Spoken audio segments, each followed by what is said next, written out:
Ketika kita ingin membahas amanat kepemimpinan, kita akan dihadapkan tentang konsep amanah itu sendiri. Apa yang dimaksud dengan amanah dan bagaimana ia dijalankan. Amanah pada dasarnya adalah sebuah kepercayaan yang dibebankan kepada seseorang dari pihak-pihak yang memberikan kepercayaan itu, dari pihak-pihak yang mempercayakan amanat tersebut kepada seseorang. Disinilah kemudian ada pihak yang menerima amanah dan memberikan amanah. Pihak yang menerima amanah kemudian harus menjalankan amanah tersebut dengan baik dan bertanggung jawab. Dengan konstitusi yang telah disepakati, dengan aturan-aturan yang sudah disepakati oleh berbagai pihak dalam sebuah lembaga atau dalam sebuah institusi atau dalam sebuah entitas politik misalnya, maka seorang yang menerima kepercayaan itu, orang yang menerima amanat tersebut kemudian harus memperhatikan kesepakatan-kesepakatan itu dan kemudian menjalankan amanah yang diberikan kepadanya secara baik dan bertanggung jawab. Seorang yang menjalankan amanat dengan baik dalam bahasa agama disebut dengan amin, orang yang terpercaya. Dalam maknanya yang lain, amin mencakup orang yang memiliki kekuatan hati yang sangat besar untuk menjalankan apa saja yang dianggapnya benar, apa saja yang disepakati oleh orang-orang di sekitarnya, oleh orang-orang kepercayaannya yang kemudian dijalankan secara baik dan benar. Kalau kita belajar dari sejarah, kita akan melihat dari berbagai kitab suci yang telah diturunkan oleh Tuhan, kita mendapatkan banyak contoh di mana orang yang dipercayakan untuk memegang amanah tersebut sudah memiliki kualitas yang sudah diukur sedemikian rupa untuk menjalankan amanat tersebut. Kita bisa belajar dari cerita Nabi Yusuf misalnya, yang mendapatkan amanah menjadi kepala logistik di kerajaan Mesir pada waktu itu. Dalam bahasa yang ditunjukkan oleh kitab suci, ia disebut dengan orang yang kuat lagi terpercaya.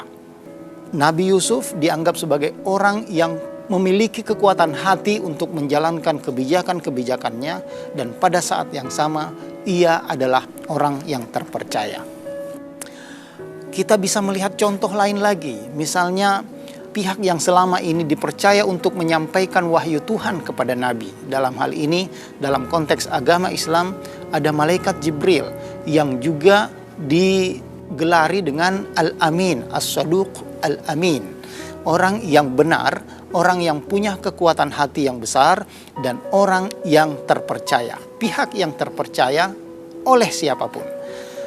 Kita bisa belajar dari penunjukan Zaid bin Thabit yang dipercayakan kembali oleh Khalifah Abu Bakar As-Siddiq untuk menulis wahyu ketika Al-Quran ingin dibukukan. Di situ dicatatkan bahwa Anda, Zaid bin Thabit, adalah orang yang sudah dipercaya selama ini dan karenanya diberi amanat untuk menulis wahyu lagi.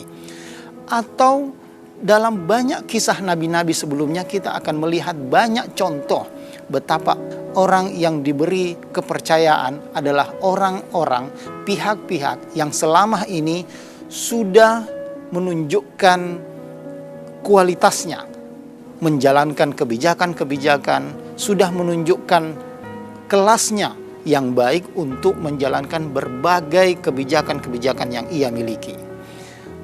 Di sini ada semacam pesan buat kita semua, bahwasanya orang yang kita akan angkat sebagai pemimpin, orang yang kita akan berikan wewenang, orang yang akan kita berikan amanah adalah orang yang kita kenal, orang yang mampu kita anggap sebagai orang yang punya kualitas tertentu untuk menjalankan amanah tersebut. Dalam banyak pesan-pesan agama, dari pesan-pesan para cendekiawan, pesan-pesan ahli atau agamawan, kita dianjurkan untuk memilih orang yang terbaik.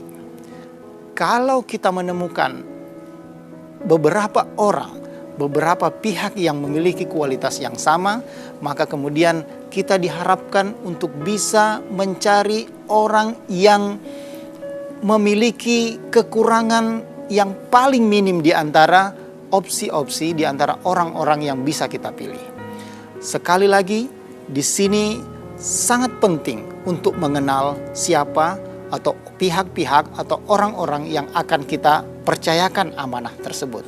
Karena kita diancam, kita diberi peringatan oleh agamawan bahwasanya ketika kita gagal memilih pemimpin yang baik, maka itu menggambarkan kegagalan masyarakat yang memilihnya.